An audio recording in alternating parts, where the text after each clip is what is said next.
Assalamualaikum dan salam sejahtera. Saya ucapkan kepada Dr. Azrul iaitu Pensyarah Pengurusan dan Analitik Data pada semester 2 2020-2021. Saya Muhammad Ainul Arif bin Muhammad Asri, Wakil Kumpulan 9 ingin membentang keputusan analisis yang kumpulan kami telah lakukan yang bertajuk Kajian Selidik PNP dan Talian Pelajar Tahun 2 Program Kejuruteraan Awam. Sebelum saya meneruskan pembentangan ini, izinkan saya memperkenalkan ahli kumpulan saya yang terdiri daripada diri saya sendiri.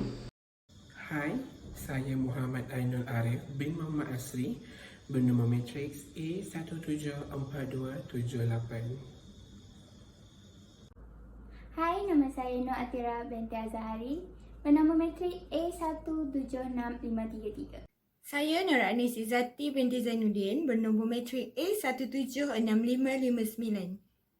Saya Hani Zulaika binti Muhammad Zain dan bernombor matrik A176575. Saya Safinatun Najwa binti Aminuddin bernombor matrik 174739. Sebelum saya teruskan pembentangan ini, saya ingin menerangkan sedikit pengenalan mengenai kajian yang telah kami jalankan. Kaji selidik yang kami lakukan ini bertujuan untuk mengenal pasti serta menganalisis permasalahan yang dihadapi oleh mahasiswa dan mahasiswi sepanjang pengajaran dan pembelajaran dalam talian. Kajian ini bertajuk Kaji Selidik PNP dalam Talian Pelajar Tahun 2 Program Kejuruteraan Awam. Seperti yang kita tahu, pandemik COVID-19 yang melanda negara kita telah menyebabkan ramai yang terkesan, terutamanya pelajar. Hal ini menjerus kepada berlakunya PNP dalam talian kerana para pelajar serta pensyarah tidak dapat menjalankan kuliah secara bersemuka. PNP dalam talian mempunyai pelbagai platform seperti aplikasi Zoom, Microsoft Teams, Google Meet dan lain-lain. Kuliah ini dijalankan secara maya sama ada segera atau tidak segera. Oleh itu, kami telah menggunakan aplikasi Google Form bagi mendapatkan data-data daripada responden kami. Terdapat 6 data yang telah kami fokuskan dan 7 ujian telah dilaksanakan terhadap responden kami. Antara soalan yang kami ajukan adalah masalah yang mereka hadapi ketika menjalankan PNP dalam talian, tahap capaian internet mereka, kawasan kediaman yang mereka duduki dan banyak lagi. Data-data ini digunakan bagi membuat penganalisasan seterusnya. Dalam masa yang sama, melalui kajian ini, kita dapat mengetahui punca-punca permasalahan yang dihadapi oleh mahasiswa dan mahasiswi pelajar tahun 2 Program Kejuruteraan Awam dan juga dapat mengkaji cara lebih efektif dalam menjalankan PNP dalam talian. Seramai 80 orang telah terlibat dalam kaji soal selidik ini. Seterusnya ialah objektif mengenai kajian yang kami jalankan. Kaji selidik ini bertujuan untuk menganalisis permasalahan yang dihadapi oleh mahasiswa-mahasiswi sepanjang pengajaran dan pembelajaran atas talian disebabkan oleh pandemik COVID-19. Objektif yang kami perolehi ketika menjalankan kaji soal selidik ini terhadap para pelajar program kejuruteraan awam ialah: yang pertama adalah mengkaji punca permasalahan yang dihadapi oleh mahasiswa-mahasiswi tahun 2 program kejuruteraan awam, dan yang kedua adalah mengkaji cara yang efektif dalam menjalankan pengajaran dan pembelajaran dalam talian. Metodologi kajian pula meliputi cara, kaedah dan pendekatan yang digunakan untuk mencapai objektif dan matlamat kajian. Metodologi kajian menjadikan kajian lebih sistematik dan teratur dalam mengumpul data untuk mencapai objektif kajian. Beberapa perkara penting dalam metodologi dan strategi yang digunakan dalam menyempurnakan kajian ini. Antaranya ialah penyediaan soalan. Penyediaan soalan adalah berdasarkan beberapa pemerhatian terhadap penerimaan pelajar terhadap PNP dalam talian di Universiti Kebangsaan Malaysia. Beberapa soalan yang terdiri daripada soalan objektif dan soalan yang berbentuk skala dikemukakan dalam kaji soal selidik ini bagi memudahkan pelajar untuk menjawabnya. Yang kedua adalah pencarian responden. Kajian ini telah melibatkan seramai 80 orang yang telah berdaftar sebagai pelajar tahun 2 program kejuruteraan awam di Universiti Kebangsaan Malaysia. Responden pula dipilih secara rawak. Seterusnya ialah ujian soal selidik kepada responden. Kajian berbentuk soal selidik adalah satu bentuk kajian yang popular digunakan dalam kalangan penyelidik bagi mendapatkan maklum balas yang lebih sistematik dan jelas. Melalui dengan soal selidik, maklumat berhubung responden boleh dirasakan. Ini membolehkan responden menjawab soalan kaji selidik ini dengan selesa tanpa perlu rasa risau atau bimbang. Responden diberikan masa selama 1 hari untuk menjawab kaji selidik ini. Soalan soal selidik lebih tertumpu untuk mendapatkan data berkenaan dengan objektif utama kajian ini. Yang keempat ialah merekod data. Soal selidik ini mengemukakan tumpuan terhadap data punca permasalahan yang dihadapi pelajar semasa PNP. Data direkodkan apabila kesemua 80 responden telah lengkap menjawab soal selidik yang telah diberikan dalam grup chat program selama sehari. Dan yang terakhir pula adalah menganalisa data. Data yang dikumpulkan melalui soal selidik telah diproses untuk digunakan dalam Microsoft Excel untuk mendapatkan natijah daripada data yang telah diperolehi daripada keseluruhan kajian ini. Seterusnya, mari kita lihat keputusan analisa yang diperolehi selepas melakukan keseluruhan kajian soal selidik ini. Terdapat 12 elemen yang dikaji ketika menjalankan kajian soal selidik ini. Antaranya, jadual menunjukkan jumlah pelajar tahun 2, program kejuruteraan awam mengikuti jantina dan bangsa. Seterusnya, jadual di sebelah kiri menunjukkan keputusan peratusan, kawasan kediaman pelajar ketika PNP atas talian dijalankan dan jenis talian yang digunakan oleh pelajar.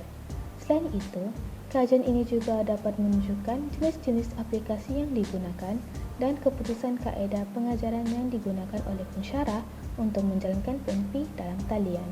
Seterusnya, daripada kajian ini juga kami dapat menunjukkan jadual keputusan skala kefahaman dan juga skala permasalahan pelajar tahun 2 program kejuruteraan awam ketika menjalankan PNP dalam talian.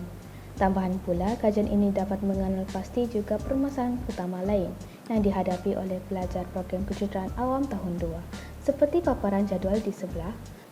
Selain itu, kajian ini juga dapat memaparkan keputusan skala fokus para pelajar terhadap kandungan yang diajar oleh pensyarah ketika PNP dalam talian.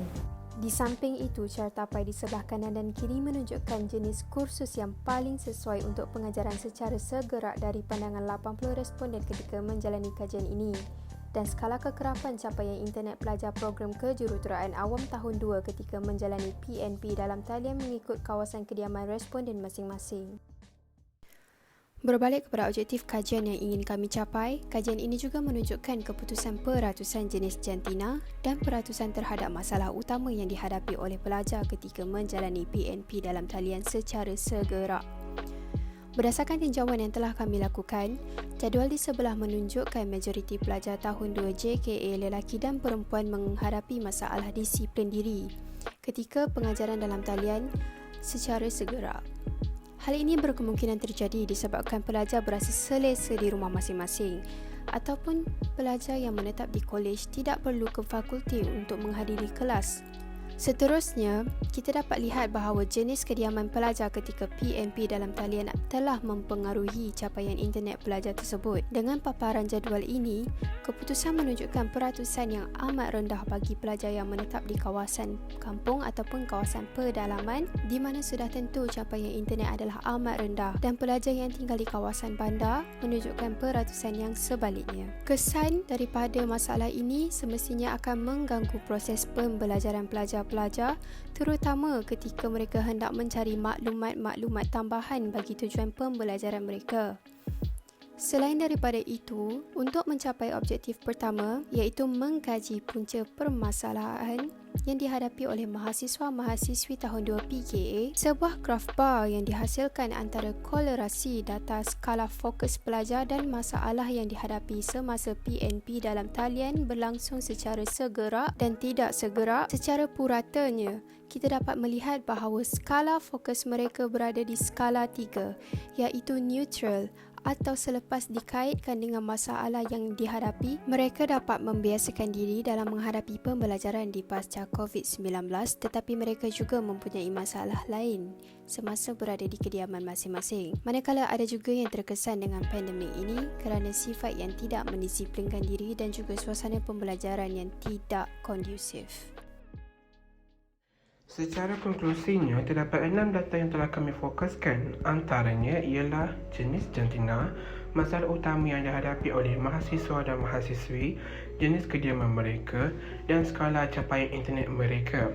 Selain itu, 7 ujian telah dibuat terhadap 80 orang responden bagi mendapatkan keputusan yang meluas dan menyeluruh. Berdasarkan data yang diperolehi, masalah disiplin diri adalah faktor utama dalam permasalahan pelajar ketika PNP dalam talian dijalankan. Secara keseluruhannya, pelajar harus dan patut mendisiplinkan diri dan juga berusaha lebih untuk mencari suasana yang lebih kondusif bagi meningkatkan tahap fokus dan juga kefahaman ketika menjalani PNP dalam talian. Cara diri pelajar mendisiplinkan diri secara tidak langsung memainkan peranan yang penting dalam memastikan pelajar kekal fokus dan justeru menambahkan kefahaman ketika PNP dalam talian dijalankan untuk memperolehi PNGK yang tinggi. Namun begitu, setiap individu telah dilahirkan dengan gaya yang berbeza, terutamanya gaya pemprosesan dan penerimaan maklumat. Antara salah satu gaya yang amat penting ialah gaya kognitif. Oleh yang demikian, pengamalan gaya kehidupan seharian yang sihat dapat memantapkan gaya kognitif seseorang individu. Itu sahaja keputusan kaji selidik daripada kumpulan kami. Sekian, terima kasih.